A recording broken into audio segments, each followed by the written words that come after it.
Chemistry படித்தவங்க உருவாக்கின நெருப்பு வேகமாக எரியும். உங்க கரண்ட் பில் ஏறிட்டே போகுதா? கவலை விடுங்க. 100% ஈஸி கிரேட் காப்பர்ல தயாரிக்கப்பட்ட லெவிட் வயர்ஸ் அண்ட் கேபிள்ஸை பயன்படுத்தி உங்க கரண்ட் பில்லை மிச்சப்படுத்துங்க. என்றென்றும் நம்பிக்கையுடன் லெவிட் கேபிள்ஸ் அண்ட் வயர்ஸ். கொண்டு அந்த கட்டெல்லாம் எடுத்தாங்க. அப்படி இவங்க கொடுத்த கட் லிஸ்ட்ல பாக்குறப்ப 25 இடத்துல கொடுத்துருக்காங்க. தீ பரவட்டம்ங்கிறது அண்ணா 1952 காலகட்டத்தில் எழுதப்பட்ட ஒரு புத்தகத்தின் தலைப்பு. அது அந்த வார்த்தையை ஏன் பார்த்து பயப்படுறாங்க? அண்ணாவை பார்த்து தான் பயப்படுறாங்க. அண்ணா எழுதிய புத்தகத்தின் தலைப்பை பார்த்து கூட இவங்க பயப்பட ஆரம்பிச்சிருக்கிறாங்க பார்க்கணும். இது முழுக்க முழுக்க தமிழ்நாட்டில் இருக்கக்கூடிய அத்தனை தமிழர்களும் பார்க்க வேண்டிய ஒரு படம். ஏன்னா ஒரு மிகப்பெரிய ஒரு வரலாற்று போராட்டத்தை மையப்படுத்தி இருக்கக்கூடிய ஒரு படம். உலகத்திலேயே எந்த நாடும் எந்த இனமும் செய்யாத ஒரு வேலை எப்படின்னா, ஒரு மொழிக்காக ஒரு பெரும் போராட்டத்தை கையில் எடுத்து ஆயிரக்கணக்கான மக்கள் மாண்டு இந்த மொழியை காப்பாற்றிருக்கணும். 62 அந்த போராட்டம் ஆரம்பிச்சு 64 முடியுது. 64 தமிழ்நாட்டில் ஏற்றி வச்ச அந்த நெருப்பு, அந்த தீ தான் திரும்ப யாருமே அதை கொண்டு வரணும்னு யாருமே நினைக்கல. அது ஒரு வரலாற்று சாதனை. அதாவது 64 தான் அந்த போராட்டம் முடிவுக்கு வருது. அந்த போராட்டத்திற்கு பிறகு எத்தனையோ ஆட்சியாளர்கள் மாறிட்டாங்க மத்தியில். அதற்கு பிறகு முயற்சி தான் பண்ணாங்களே ஒழிய கொண்டு வரவே முடியல. ஏன்னா இங்கே நடந்த அந்த ஒரு வீரியமான போராட்டம் அவர்களுக்கு கண்ணில் வந்து போகுது. மாணவர்கள் போராடுறான், ஸ்கூல் மாணவர்கள் போராடுறான், காலேஜ் மாணவர்கள் போராடுறான், குண்டடிப்பட்டா வந்து சுடுன்றான். அது அந்த மாதிரியான சம்பவங்கள் நிறைய இருக்குது. அதெல்லாம் படம் முழுவதுமே பார்க்குறப்ப உணர்ச்சி பிளம்பாக இருக்கும். கண்டிப்பாக அடுத்த தலைமுறை குழந்தைகளை கொண்டு போய் காமிங்க. ஒரு பெரிய வரலாற்று போராட்டத்தை நடத்தி நம்ம மொழியை காப்பாற்றி வச்சிருக்கிறோம். பெரிய ஒரு உயிர் தியாகத்தை இழந்து நம்ம ஒரு பெரிய பார்த்து வச்சிருக்கோம். சென்சாரில் அவங்க சொன்னப்பட்ட முக்கியமான விஷயம்னா அண்ணா பேசிய ஒரு பேச்சு அந்த படத்தில் இருக்கு. இதை யாரெல்லாம் பார்த்து பயப்படுறாங்களோ, இதை யாரெல்லாம் எடுக்கணும்னு நினைக்கிறாங்களோ அங்கெல்லாம் நான் இருப்பேன் அப்போ அண்ணா பேசின ஒரு வீரியமான ஒரு வசனம் இருக்கு. பயங்கர ஃபேமஸான வசனம். அந்த வசனத்தை முழுவதுமாக தூக்கிக்கிறாங்க. HiQE campus NEET crash 2026 revision attack. எங்க டீச்சர்ஸ் உங்க டைம்ல இந்தியா ரேட்ல. உடனே ஜாயின் பண்ணுங்க. வெறும் ரூபாய் 4720 மட்டுமே. ஆகாயம் தமிழ் நண்பர்களுக்கு அன்பு வணக்கம். நம்முடன் மூத்த பத்திரிகையாளர் திரு சுபைர் இருந்திருக்கிறார். வணக்கம் சார். வணக்கம். பராசக்தி படம் வருது. அந்த படம் மிகப்பெரிய எதிர்பார்ப்பாக இருக்குது. அப்படின்றத தாண்டி ஒரு பொலிட்டிக்கல் ப்ரொபகண்டாவாக ஒரு படம் உருவாகியிருக்கு அப்படின்ற அளவுக்கு அது மாறிடுச்சு. இப்போ சமீபத்தில் பராசக்தி தொடர்பான பல விஷயங்கள் பேசப்பட்டது. அதில் குறிப்பாக தீ பரவட்டும், ஹிந்தி தொடர்பான விஷயங்கள் அப்போ பேசிட்டு இருந்தாங்க. அந்த படத்தில் பல இடங்களில் கட் கொடுத்துருக்காங்க அப்படின்னு சொல்கிறாங்களே சார். இல்லை, மொத்தம் 25 இடத்துல கட் கொடுத்துருக்காங்க. 25 ரொம்ப ரொம்ப சென்சிட்டிவான ஒரு பரபரப்பான வார்த்தைகள், பரபரப்பான காட்சிகளை எல்லாம் கட் பண்ணியிருக்காங்க. அந்த தீ பரவட்டும்ங்கிற வார்த்தையை நீதி பரவட்டும் அப்படின்னு மாற்றிருக்கிறாங்க. அதில் மாற்றி கொடுங்க அப்படின்னு கேட்டுறாங்க. இந்த படமே ரிவைசிங் போயிருக்கு. ஆக்சுவலாக இந்த படம் சென்சாரில் மாட்டும் அப்படிங்கிறது எல்லாருக்குமே தெரியும். நம்மளே அதை பற்றி பேசியிருக்கோம். படம் ரிலீஸ் ஆகிறதுக்கு முன்னாடி பேசியிருப்போம். இந்த படம் பராசக்தி சென்சாரில் மாட்டும் அப்படின்னு. அதே மாதிரி சென்சாரில் மாட்டுச்சு. சென்சார் போர்டு ஆஃபீஸர்ஸ் நிறையா கட்டு கொடுத்துட்டாங்க. இவங்க எதிர்த்து ரிவைசிங் கமிட்டிக்கு போனாங்க. ரிவைசிங் கமிட்டிலையும் சில கட்டு கொடுத்தாங்க. ஆனால் எல்லாத்தையும் இவங்க ஓரளவுக்கு படத்தை கொண்டு வந்துடணும், முடங்கிடக்கூடாது, படத்தை கொண்டு வந்துருங்கிறதுக்கு அந்த கட்டெல்லாம் எடுத்துட்டாங்க. அப்படி இவங்க கொடுத்த கட் லிஸ்ட்டில் பார்க்குறப்ப 25 இடத்துல கொடுத்துருக்காங்க. தீ பரவட்டம்ங்கிறது அண்ணா 1952 காலகட்டத்தில் எழுதப்பட்ட ஒரு புத்தகத்தின் தலைப்பு. அது அந்த வார்த்தையை ஏன் பார்த்து பயப்படுறாங்க? அண்ணாவை பார்த்து தான் பயப்படுறாங்க. அண்ணா எழுதிய புத்தகத்தின் தலைப்பை பார்த்து கூட இவங்க பயப்பட ஆரம்பிச்சிருக்கிறாங்கிறத பார்க்கணும். இது முழுக்க முழுக்க தமிழ்நாட்டில் இருக்கக்கூடிய அத்தனை தமிழர்களும் பார்க்க வேண்டிய ஒரு படம். ஏன்னா ஒரு மிகப்பெரிய ஒரு வரலாற்று போராட்டத்தை மையப்படுத்தி இருக்கக்கூடிய ஒரு படம். உலகத்திலேயே எந்த நாடும் எந்த இனமும் செய்யாத ஒரு வேலை எப்படின்னா, ஒரு மொழிக்காக ஒரு பெரும் போராட்டத்தை கையில் எடுத்து ஆயிரக்கணக்கான மக்கள் மாண்டு இந்த மொழியை காப்பாற்றிருக்கணும். இவங்க அதுதான் ஒரு முக்கியமான ஒரு விஷயம். இன்றைக்கி இருக்கக்கூடிய ஜென்சி கிட்டு 2K கிட்ஸு இவங்களுக்குலாம் என்னென்னா, என்ன மொழின்னு திருப்பி பேசிக்கிட்டு இருக்கிறாங்க. இதெல்லாம் என்ன இருக்குது, நம்ம என்ன மொழி படித்தா என்ன, இதை வச்சு அரசியல் பண்ணுறாங்க அப்படின்னு இன்றைக்கி இருக்கக்கூடிய ஜெனரேஷன் ஜஸ்ட் லைக் கடந்து போகிறாங்க. ஆனால் நம்ம இன்றைக்கி இருமொழி கொள்கையில் எவ்வளவு பயன்பட்டு இருக்கிறோம் அப்படிங்கிற ஒரு விஷயம் இருக்குது. நம்ம இருமொழி கொள்கையை கையில் இருந்ததுனால தான் நம்ம தாய்மொழியை நம்ம காப்பாற்றிருக்கிறோம். நமக்கு இன்றைக்கும் இந்த இருமொழி கொள்கையில் ரொம்ப ஸ்ட்ராங்காக இருக்கிறதுனால தான் தமிழ் மொழி தாய்மொழி, நம்மளுடைய மொழி, அதை நம்ம எப்படி படிச்சிருவோம். ஆனால் தொடர்பு மொழி ஆங்கிலம் அப்படிங்கிற ஒரு விஷயத்தினால தான் நம்ம உலகத்தோடு போட்டி போட்டுக்கிட்டு இருக்கோம். இன்றைக்கி தமிழ்நாட்டில் சாதாரண ஒரு ட்ராப் அவுட் பண்ண ஒரு மாணவர்கள் கூட குறைந்தபட்சம் ஒரு இங்கிலீஷில் ஒரு லெட்டர் எழுதிடுவான், ஒரு ஃபார்ம் ஃபில் பண்ணிடுவான். அன்றைக்கி 3 மொழி கொள்கையை ஏற்றிருந்தோம்னா, அன்றைக்கி இந்தி மொழியை இந்தியை ஆட்சி மொழியாக கொண்டு வந்திருந்தாங்கன்னா, நீங்கள் பேங்க்கு போனால் இந்தியில் தான் பேங்க்கில் செலான் எழுதியிருக்கணும். ஒரு ட்ரெயின் புக் பண்ண போனால் இந்தியில் தான் செலான் எழுதியிருக்கணும். இது முழுவதுமாக மாறி இருக்கும். அன்றைக்கி முதலில் எதிர்த்தது தமிழ்நாடு. இந்தியாவின் ஆட்சி மொழியாக கொண்டு வரணும்னு அன்றைக்கி இருக்கக்கூடிய ஆட்சியாளர்கள் சொல்கிறாங்க. அதை எதிர்த்து இங்கே ஒரு பெரும் போராட்டம் வெடிக்குது. அப்போ தொலைதூர ஒரு சிந்தனை, இது வந்தால் என்ன செய்யும் அப்படின்னு இன்றைக்கி பதறோம். இன்றைக்கி வந்து எல்லா இடத்துலையும் இந்தி வந்துருச்சுங்க, ஏர்போர்ட்டில் இந்தியா இருக்குது, மத்திய அரசு கொடுக்குற திட்டங்கள் எல்லாத்தையும் இந்தியை கொண்டு வந்துட்டாங்க, இந்தியை திணிக்கிறாங்க. இன்றைக்கி பரவலாக பேசுகிறது. அன்றைக்கி பாருங்க கிட்டத்தட்ட 64 வந்து 62 அந்த போராட்டம் ஆரம்பித்து 64 முடியுது. 64 தமிழ்நாட்டில் ஏற்றி வச்ச அந்த நெருப்பு, அந்த தீ தான் திரும்ப யாருமே அதை கொண்டு வரணும்னு யாருமே நினைக்கல. அது ஒரு வரலாற்று சாதனை. இது அதாவது 64 தான் அந்த போராட்டம் முடிவுக்கு வருது. அந்த போராட்டத்திற்கு பிறகு எத்தனையோ ஆட்சியாளர்கள் மாறிட்டாங்க மத்தியில். அதற்கு பிறகு முயற்சி தான் பண்ணாங்களே ஒழிய கொண்டு வரவே முடியல. ஏன்னா இங்கே நடந்த அந்த ஒரு வீரியமான போராட்டம் அவர்களுக்கு கண்ணில் வந்து போகுது. அப்போ மாணவர்கள் போராடுறான், ஸ்கூல் மாணவர்கள் போராடுறான், காலேஜ் மாணவர்கள் போராடுறான், குண்டடிப்பட்டால் அவன் சுடுன்றான். அது அந்த மாதிரியான சம்பவங்கள் நிறையா இருக்குது. அதெல்லாம் படம் முழுவதுமே பார்க்குறப்ப உணர்ச்சி பிளம்பாக இருக்கும். கண்டிப்பாக அடுத்த தலைமுறை குழந்தைகளை கொண்டு போய் காமிங்க. ஒரு பெரிய வரலாற்று போராட்டத்தை நடத்தி நம்ம மொழியை காப்பாற்றி வச்சுருக்கிறோம், பெரிய ஒரு உயிர் தியாகத்தை இழந்து நம்ம ஒரு பெரிய பார்த்து வச்சுருக்கோன்றோம். அந்த படத்தை தான் நம்ம பராசக்திங்கிற பேரில் வருது. இந்த பராசக்திக்கும் இப்போ தடைக்குமே ஒரு பெரியது. சமீபத்தில் கூட கடற்கரைங்கிற ஒரு எழுத்தாளர் வந்து பராசக்திக்கு தடைன்னு ஒரு புத்தகம் எழுதியிருக்கார். அந்த பராசக்திக்கு ஏற்பட்ட தடை, அந்த பராசக்தி ரிலீஸ் ஆகிறப்ப இதே மாதிரியான புரட்சிகரமான வசனங்களை எழுதுறாங்க. அதுவும் சென்சாரில் மாட்டுது. அந்த படத்தையும் யாரும் வாங்க மாட்டேங்கிறாங்க. அதுக்கு ஏகப்பட்ட சிக்கல். பராசக்தி தடைன்னு ஒரு புத்தகமே வரப்போகுது, அதை ரிலீஸ் பண்ண போகிறார். அது மாதிரி அந்த பராசக்திக்கும் அன்னைக்கு அந்த பராசக்தியிலையும் புரட்சிகரமான கருத்துக்களை கலைஞர் அந்த படத்தில் எழுதியிருப்பார். ஓடினால் ஓடினால் வாழ்க்கையின் ஓரத்துக்கே ஓடினால், கோயில்கள் வந்து கொடியவர்களின் கூறாமல் ஆகிவிடக்கூடாது, அப்படி மாதிரி பயங்கரமான முற்போக்கு கருத்துக்களை பேசியிருப்பார். அந்த படத்துக்கும் தடை போடப்பட்டது. படமே வரக்கூடாதுன்னு முடக்க பார்த்தாங்க. அதுதான் சிவாஜி அவர்களுடைய முதல் படங்கிறது தெரியும். அப்போ இந்த பராசக்திக்கும் இன்றைக்கி உள்ள காலகட்டத்துக்கு அந்த வரலாற்றை சொல்கிற பராசக்திக்கு வருது, சென்சாரில் மாட்டுது. சென்சாரில் அவங்க சொன்னப்பட்ட முக்கியமான விஷயம்னா அண்ணா பேசிய ஒரு பேச்சு அந்த படத்தில் இருக்குது. அதாவது எப்படின்னா, அண்ணா முதலமைச்சரானதுக்கு பிறகு சில தீர்மானங்களை கொண்டுறார். தாய் தமிழ்நாடை தமிழ்நாடு என்று பெயர் மாற்றியது, இருமொழி கொள்கை தான் ஏற்றுக்கொள்வோம் அப்படிங்கிற ஒரு விஷயம், சுயமரியாதை திருமணத்திற்கான சட்ட ரீதியான அங்கீகாரம், இதையெல்லாம் கொண்டு வரும். இதெல்லாம் அண்ணா வந்து கொஞ்ச நாள்லேயே, ஆட்சிக்கு வந்த கொஞ்ச நாள்லேயே கொண்டு வர்றாரு. அதை வந்து ஒரு சாதனையாக ஒரு மேடையில் பேசுகிறாங்க. இதை யாரெல்லாம் பார்த்து பயப்படுறாங்களோ, இதை யாரெல்லாம் எடுக்கணும்னு நினைக்கிறாங்களோ அங்கெல்லாம் நான் இருப்பேன் அப்படி அண்ணா பேசின ஒரு வீரியமான ஒரு வசனம் இருக்குது, பயங்கர ஃபேமஸான வசனம். அந்த வசனத்தை முழுவதுமாக தூக்கியிருக்கிறாங்க. இந்த வசனத்தை நம்ம எல்லாரும் இப்போ பேச வேண்டிய கட்டத்தில் இருக்கிறோம், பேசணும். ஒரு படத்தில் கூட நீங்கள் அதை வச்சுக்கிற மாட்டேங்கிறோம். திரைப்படத்தில் அண்ணா ஒரு பொதுக்கூட்டத்தில் பேசின ஒரு வசனத்தை பயன்படுத்துவதை நீங்கள் கை வச்சுருக்கீங்க. அந்த அண்ணா என்ன சொல்கிறார்? தாய் தமிழ்நாட்டை தமிழ்நாடு பேர் மாற்றிருக்கிறோம், இதெல்லாம் தப்பு இருக்குது. சுயமரியாதை திருமணத்திற்கு நாங்கள் அங்கீகாரம் கொடுத்துருக்குறோம், இருமொழி கொள்கை தான் இன்று வரை எங்களுக்கு நிரந்தரம்ன்றார். இதெல்லாம் நீங்கள் மாற்றணும்னு நினைக்கிறப்பெல்லாம் அதுக்கு பின்னாடி அண்ணாதுரை இருப்பார் அப்படிங்கிற ஒரு வசனம். அண்ணா தான் ஆள்கிறாருங்கிறது உங்களுக்கு புரியும் அப்படின்னு. அப்போ அன்னைக்கு வரைக்கும் இன்னைக்கு தமிழ்நாடு வந்து இன்னைக்கு டெல்லியிலேருந்து வரக்கூடிய ஆட்சியாளருக்கு ஒரு பெரிய சங்கடமாக இருக்கிறது, தடையாக இருக்கிறதுலாம் இதுதான். இந்த சுயமரியாதை திருமணங்கள், இருமொழி கொள்கை, இந்த விஷயங்களெல்லாம் அவங்க வந்து உடைச்சி உள்ளே வர முடியல. இது ஒரு பெரிய ஸ்ட்ராங்காக பாலமாக போட்டு போயிருக்காங்க. அப்போ இந்த வசனத்தை அவங்க நீக்கியிருக்கிறாங்க. இந்த மாதிரி 25 இடங்களில் தீப்பரவட்டங்கிற வார்த்தையை தூக்கியிருக்கிறாங்க, அண்ணா பேசி அந்த வசனத்தை தூக்கியிருக்கிறாங்க. இருந்தாலும் படம் பார்க்குற ஆடியன்ஸுக்கு கரெக்ட் ஆயிரும். ஆனால் என்னென்னா, இதை கட் பண்ணி கொடுத்து இன்றைக்கி சென்சார் கொடுத்து கடைசி நேரம் இழுத்தடிப்புகளுக்கு பிறகு தான் யூஏ கொடுத்து அந்த படம் வந்து ரிலீஸ் ஆகிருக்கு, நாளைக்கு ரிலீஸ் ஆக போகுது. ஆனால் இப்போயே மக்கள் மத்தியில் என்னன்னா ஒரு பெரிய எதிர்பார்ப்பு கிளம்பிடுச்சு இந்த படத்தை பற்றி. அதை என்ன வசனத்தை கட் பண்ணினாங்க, அப்போ அந்த வசனம்னா என்ன, அண்ணா பேசுனது என்ன, அண்ணா ஏன் பேசினார் அப்படின்னு சோசியல் மீடியாவில் போய் தேட ஆரம்பிச்சிட்டான், கூகுளில் போய் தேட ஆரம்பிச்சிட்டான். அண்ணா வந்து என்ன பேசினார், 67 என்ன பேசினார், 68 என்ன பேசினார், இதுக்கு பின்னாடி என்ன வரலாறு இருக்குது அப்படின்னு இன்றைக்கி வந்து அது நம்ம அது நீங்கள் சாதாரண படமாக இருந்தால் கூட போயிருக்கும். நீங்கள் அங்கே கை வச்சது என்ன ஆகுதுன்னா, இவன் தேட ஆரம்பிச்சிட்டான். சோசியல் மீடியா முழுவதும் என்ன பண்ணுறான், அண்ணா பேசுனதை எடுத்து போடுறான், இதுக்கு பின்னாடி உள்ள அரசியல் எடுத்து போடுறான். ஃபுல்லாகவே வந்து இன்றைக்கி வந்து ஆக்கிரமிச்சிருச்சு. இத்தனை இப்போ தடைகளுக்கு மத்தியில், இத்தனை இடைஞ்சல்களுக்கு மத்தியில் தான் நாளைக்கு படம் ரிலீஸ் ஆகுது. தமிழ்நாடு முழுவதும் ஓரளவுக்கு பெருசாக செலிப்ரேட் பண்ணுறாங்க. புக்கிங்லாம் பெரிய லெவலில், அது வருமா வராதா ரிலீஸ் ஆகுமான்னு தெரியாத குழப்பத்தில் ஒரு மத்தியானத்துக்கு மேலே தான் அது கிளியர் கட்டான இது ஒரு கிளாரிஃபிகேஷன் கிடச்சிது. மத்தியானத்துலேருந்தே டிக்கெட் வந்து பெரிய அளவில் புக் ஆகிட்டு இருக்கு இப்போ.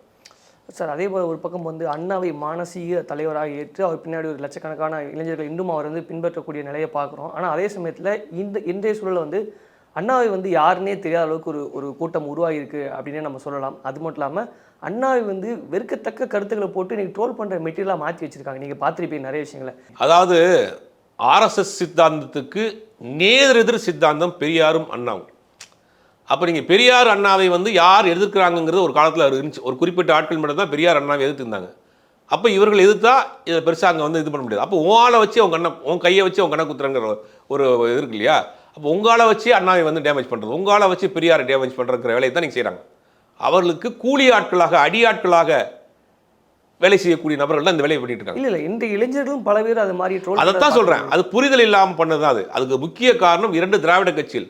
அண்ணாவின் பேரில் கட்சி நடத்தக்கூடிய அண்ணா திராவிட முன்னேற்ற கழகம், அண்ணா தொடங்கிய கட்சி திராவிட முன்னேற்ற கழகம், இந்த ரெண்டுமே திராவிட இயக்க சித்தாந்தங்களை அடுத்த தலைமுறைக்கு கொண்டு போய் சேர்க்க தவறியதின் விளைவு, வரலாறுகளை கொண்டு போய் சேர்க்க தவறியதின் விளைவு.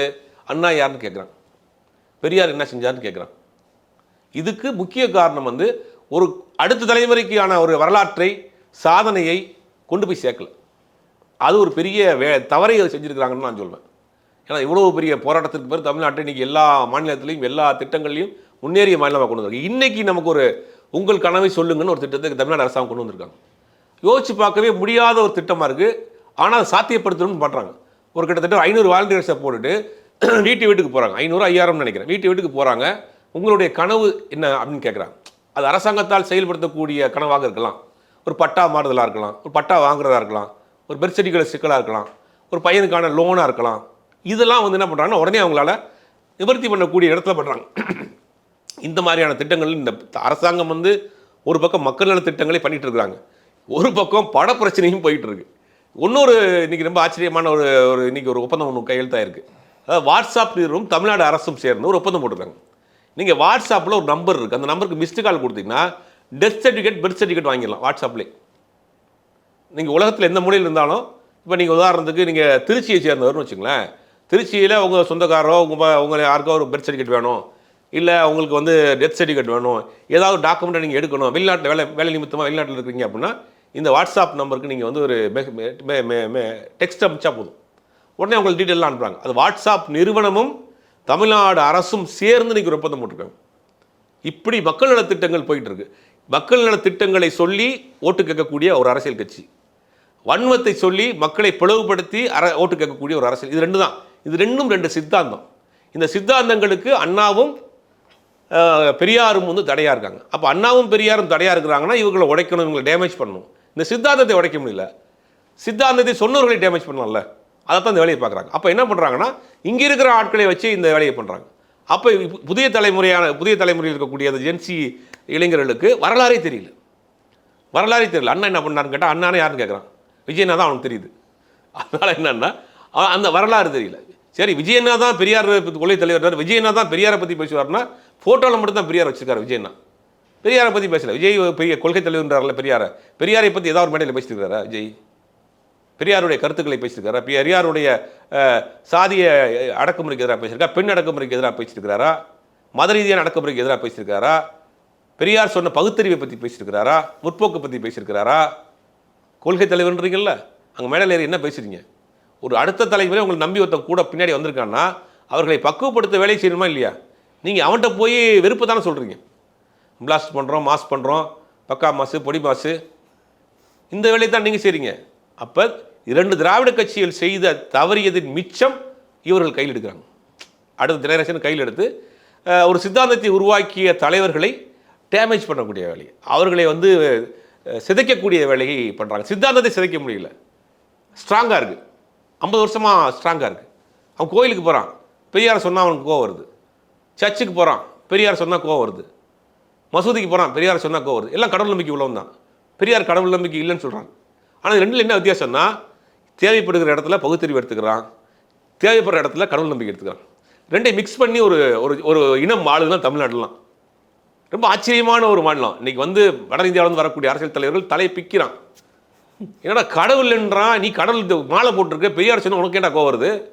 அப்போ என்ன சொல்கிறான், பெரியார் சொன்ன கடவுள் மறுப்பு கொள்கையில் எனக்கு உடன்பாடு இல்லை, ஆனால் பெரியார் சொன்ன மூன்றம்பிக்கையில் எனக்கு உடன்பாடு இருக்குன்றான். எப்படி ஒரு அன்னப்பறவை பாலும் தண்ணி பிரிச்சுக்கிற மாதிரி தமிழ்நாட்டு மக்கள் ரொம்ப தெளிவாக பிரித்து எடுத்துக்கிறான். எனக்கு பெரியாற்றுக்கு இதெல்லாம் பிடிக்கும், இது எடுத்துக்கிறேன், பெரியாற்று இதெல்லாம் வேணாம் நான் விட்டுறேன். இப்போ இதுதான் இங்கே சிக்கல். இந்த சிக்கலை உடைக்கிறதுக்கு, இந்த சித்தாந்தத்தை உடைப்பதற்கு உருவாக்கிய தலைவர்கள் டேமேஜ் பண்ணணும், உருவாக்கிய தலைவர்களை காயப்படுத்தணும், சிறுமைப்படுத்தணும், அவருடைய கேரக்டர் அசாசினேட் பண்ணணும். அப்போ இங்கே இருக்கிற கூலிக்கு வேலை செய்யக்கூடிய ஆட்களை, வாய் வியாபாரிகளை வச்சு இந்த வேலையை செய்யக்கூடிய வேலை பண்ணிட்டு இருக்காங்க. ஆனால் இன்னும் வீரியமாக பெரியாரையும் அம்பேத்கரையும் அண்ணாவையும் கொண்டு போய் சேர்க்க வேண்டிய கடமை ஆட்சியாளர்கள் இருக்குது. ஒன்றும் கொண்டு போய் சேர்க்கணும். இன்னும் நிறையா இந்த மாதிரியான வேலைகளை செய்யணும். பராசக்தி படம் வருது, ஒரு பக்கம் ஜனநாயகன் படம் வருது. இப்போ ஜனநாயகன் படம் வரல, அண்ணாவை மையமாக கொண்ட பராசக்தி படம் வருது. இது என்ன பண்ணுறாங்கன்னா, விஜய் ரசிகர்கள் வந்து அண்ணாவை பயங்கரமாக ட்ரோல் பண்ணுறாங்க இல்லையா?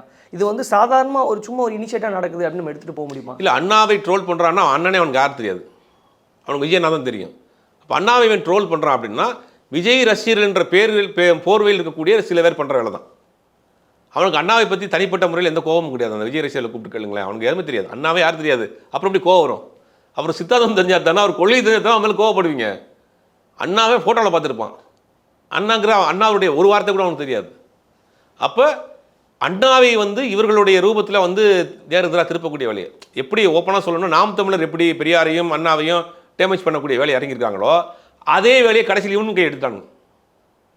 இல்லை, அதை எதுக்காக எடுக்கிறாங்க? இதுதான் இதுக்கு பின்னாடி தான் பாஜக அரசு இருக்கின்றது. இவர்களை உருவாக்கியவர்கள் ஓட்டுகளை பிரிக்கிறதுக்காக உருவாக்கப்பட்ட ஒரு ஷெல் பார்ட்டி, செல் பொலிட்டிக்கல் பார்ட்டி, ஒரு ஸ்பாயிலர் தான் விஜய்ங்கிற நம்ம தொடர்ந்து சொல்லணும். டிவிக்கோட கொள்கையில வந்து அண்ணா வந்து கொள்கை தலைவராக தானே பார்க்குறாங்க, அவங்க ஏன் ட்ரோல் பண்ணுறாங்கன்னு தான் கேட்குறேன். ஏன் அண்ணா வச்சு நீ படம் எடுத்துருக்குற? அண்ணா அவருடைய கொள்கை சொல்லி படம் எடுத்துருக்கீங்க, எங்கள் விஜயனா விட மாட்டீங்களா? பேரறிஞர் அண்ணாவுடைய வசனங்கள் வரக்கூடிய படங்கள் வருது, விஜயனா படம் வரல. அப்போ அண்ணா எங்களுக்கு எதிரி. அப்போ எந்த அளவுக்கு இவங்க புரிதலோடு இருக்காங்க பாருங்க. உங்கள் கொள்கை தலைவர் அண்ணா தான்ப்பா, பெரியார் அவங்க விஜயநாட்டை கேளுப்பா அப்படின்னா இதில் என்னென்னா டிவிகேக்குள், இன்னைக்கு ஓப்பனாக சொல்கிறேன், டிவிகேக்குள் சில என்ன சொல்கிறது ஆர்எஸ்எஸ் சங்கி கூட்டம் உள்ளே பூந்துருக்கு. விஜயினுடைய முகமுடியை போட்டுக்கொண்டு, விஜய் ரசிகர்களை முகமுடியை போட்டுக்கிட்டு சில சுற்றிட்டு இருக்காங்க உள்ள. அவங்க யாருன்றது பார்க்குற பல பேருக்கு தெரியும். விஜய் டிவிகே தலைவர்கள், டிவிகே நிர்வாகிகள், டிவிகே ஆதரவாளர்கள் அப்படிங்கிற பேரில் சில சங்கிகள் உள்ளே பூந்து பெரியாரையும் அம்பேத்கரையும் டேமேஜ் பண்ணக்கூடிய வேலையை, திமுகவை டேமேஜ் பண்ணக்கூடிய வேலையை விஜய் ரசிகர்ன்ற முகமுடி, டிவிக்குங்கிற முகமுடியை போட்டு செய்யக்கூடிய வேலையை இறங்கியிருக்காங்க. இல்லை, இதெல்லாம் விஜய்க்கு தெரியாமலே இருக்கும். தெரியாதுல்ல உங்களுக்கு? விஜயே சங்கி தானே, ஓப்பனாக சொல்கிறேன். விஜய் சங்கி சங்கி சங்கி, பாஜகவால் வளர்க்கப்படக்கூடிய சங்கி, தமிழ்நாட்டை சூறையாட பயன்படுத்தக்கூடிய ஒரு கபட காய் தான் விஜய். இதில் மாற்று கருத்தே கிடையாது. நாம் இந்த ஸ்டாண்டில் வந்து நம்ம மாற்றவே இல்லை, ஆரம்பத்தில் சொல்லிட்டு இருக்கோம். ஏன்னா நீ உண்மையிலேயே வந்து ஜனநாயகத்தை நேசிக்கக்கூடியவராக இருந்தால் ஒன்றிய அரசு கொண்டு வந்திருக்கு ஏதாவது ஒன்று பற்றி கேள்வி கேட்டிருக்கியா நீ? உமர் காலித்தின் ஒரு போராடிய மாணவன், ஸ்காலர், அதம் படித்த ஒரு ஸ்காலர், அவன் பிஹெச்டி ஸ்காலர், 5 வருஷம் விசாரணை கைதியாக இருக்க. நீ பேசியிருக்கியா? சரி, அதாவது வேற அதர் ஸ்டேட்டு. தமிழ்நாட்டு பிரச்சனைக்கு என்ன பேசியிருக்கிற? கவின் கொலை வேலைக்கு போயிருக்கியா நீ? மேல்பாதி பேசியிருக்கியா? திருப்பரங்குன்றம் பேசியிருக்கியா? உன் நோக்கம் என்ன? திமுகவை காலி பண்ணும். திமுகவை காலி பண்ண, திமுகவுக்கு பின்னாடி இருக்கக்கூடிய ஒரு சித்தாந்தத்தை காலி பண்ண. திமுக ஒரு அரசியல் கட்சி மட்டும் கிடையாது, அது சித்தாந்த ரீதியான ஒரு இயக்கம். அது ரொம்ப ஸ்ட்ராங்காக இருக்குது. அது இவங்க காலி பண்ண முடியல. ஏன் திமுக கூட்டணி இத்தனை கட்சி இன்னைக்கு இருக்குது? அரசியல் கட்சி மட்டும் கிடையாது, ஒரு சித்தாந்தத்தை இன்னைக்கு வரைக்கும் அதிமுக அந்த சித்தாந்தத்தை ஜெயலலிதா இருக்கிற வரைக்கும் ஓரளவுக்கு மேட்ச் பண்ணிட்டு இருந்தாங்க. இன்னைக்கு அதிமுக முழுவதுமாக கலர் மாறி அது காவியா போய் நிற்கிது. ஆனால் திமுக மட்டும்தான் இன்னும் அந்த சித்தாந்தத்தை கையில் வச்சுட்டு இருக்குது. அதனால தான் விசிக அங்கே இருக்குது, கம்யூனிஸ்டுகள் இருக்கிறாங்க, காங்கிரஸ் கட்சி அங்கே இருக்குது. மற்ற கட்சிகள்லாம் ஏன் திமுக பின்னாடி, திமுக மேல் 1000 கோபங்கள், 1000 வருத்தங்கள், குறைபாடுகள் இருந்தால் கூட ஏன் நிற்கிறாங்கன்னா சித்தாந்த ரீதியான கூட்டணி, சித்தாந்த ரீதியாக இவர்களை எதுக்கணும், நம்ம பிளவுபட்டு அவங்க உள்ளே வந்துடுவாங்க நிற்கிறாங்க. அப்போ இதை வந்து உடைக்கிறதுக்கு என்ன பண்ணுறாங்கன்னா விஜயை வச்சு பயன்படுத்துறது, சீமானை வச்சு பயன்படுத்துறது, பெரியாரை டேமேஜ் பண்ணுறது, அண்ணாவை டேமேஜ் பண்ணுறது, கலைஞரை டேமேஜ் பண்ணுறது. அப்போ சித்தாந்த ரீதியாக சித்தாந்தத்தை உடைக்க முடியாதவர்கள், சித்தாந்தத்தை உருவாக்கிய தலைவர்களை பண்ணக்கூடிய வேலையை செய்கிறாங்க. அது விஜயை வைத்தும் செய்கிறார்கள் அப்படிங்கிறதா உண்மை. விஜய் வந்து தொடர்ந்து விஜயை பற்றி நம்ம பேசிட்டு இருக்கோம். நம்ம நிறையா ஏன் பேசுகிறோம் அப்படின்னா, விஜய் ஒரு ஓட் ஸ்பாயிலராக பயன்படுத்த போகிறார். தமிழ்நாட்டில் விஜயை வைத்து வாக்குகளை பிரித்து சிதறடித்து சூறையாடிட்டு பாஜக உள்ளே வர்றதுக்கு ஏற்பாடு பண்ணுது. விஜய் அதுக்கான வாசலை திறந்து விடுகிறார், பாதையை உருவாக்கி வைக்கிறார். ஆபத்தான ஒரு அரசியலை விஜய் பண்ணிட்டு இருக்கிறாரு அப்படிங்கிறது தான் பெரும்பாலானவர்கள் இன்றைக்கி பேச ஆரம்பிச்சிட்டாங்க. அதான் சொல்கிறோம், அந்த ஆட்களை வந்து உள்ள வேறு வேறு முகமுடியில் படுறாங்க. இன்றைக்கி இன்றைக்கி தாவேக்காடு இருக்கக்கூடிய பலரை நீங்கள் லிஸ்ட் எடுத்துங்க, எல்லாமே பாஜக ஆர்எஸ்எஸ் சித்தாந்தத்தில் ஊறி தலைத்தவர்கள். பாஜகவினுடைய புதுச்சேரி மாநில தலைவராக இருக்கக்கூடிய சாமிநாதன் இந்த கட்சியில் சேர்ந்திருக்கிறார். அருண்ராஜ் ஐஆர்எஸ்ங்கிறவர் டெல்லியில் ஐஆர்எஸ் ஆஃபீஸராக இருந்தவர், அவருக்கு பாஜக தொடர்பு இருக்குன்றாங்க. சிடி நிர்மல்குமார் ஆர்எஸ்எஸ் சித்தாந்தத்தில் ஊறி தலைத்தவர், ஐடி விங், பிஜேபியின் ஐடி விங் மாநில செயல் தலைவராக இருந்தவர், அவர் இன்னைக்கு விஜயோட கட்சியில் இருக்கிறாரு. இது லிஸ்ட்டே பாருங்க, ஒரு பெரிய லிஸ்ட் போடுறப்ப பூராமே அந்த மாதிரி நாட்களாக இருக்காரு. செங்கோட்டையன் டெல்லியில் போய் அமித்ஷாவை பார்த்துட்டோம்னா தாவேக்காவில் சேர்றாரு. இதெல்லாம் எங்கே நடக்குது? அப்போ தாவேக்காவுக்கு சேர்றதுக்கு நீங்கள் ஏன் டெல்லிக்கு போனீங்க? பனையூருக்குள்ளே வரணும். அப்போ விஜயை இயக்குகிறது பாஜக. விஜயை வைத்து திராவிட இயக்க சித்தாந்தத்தை, திராவிட இயக்க தலைவர்களை காயப்படுத்தக்கூடிய வேலையை, டேமேஜ் பண்ணக்கூடிய வேலையை தொடர்ந்து செய்கிறாங்க. இப்போ திரைப்படத்திலே வந்து நிற்குது அது. உங்களுடைய கருத்துக்களை எங்களோட பகிர்ந்து வைக்க மிக்க நன்றி.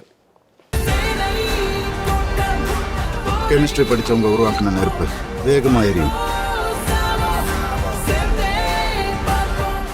உங்க கரண்ட் பில் ஏறிட்டே போகுதா? கவலை விடுங்க. 100% ஈஸி கிரேட் காப்பர்ல தயாரிக்கப்பட்ட லெவிட் வயர்ஸ் அண்ட் கேபிள்ஸை பயன்படுத்தி உங்க கரண்ட் பில்லை மிச்சப்படுத்துங்க. என்றென்றும் நம்பிக்கையுடன் Levit cables and wires. HiQE campus NEET crash 2026 revision attack. எங்க டீச்சர்ஸ் உங்க டைம்ல இந்தியா ரேட்ல. உடனே ஜாயின் பண்ணுங்க. வெறும் ரூபாய் 4720 மட்டுமே.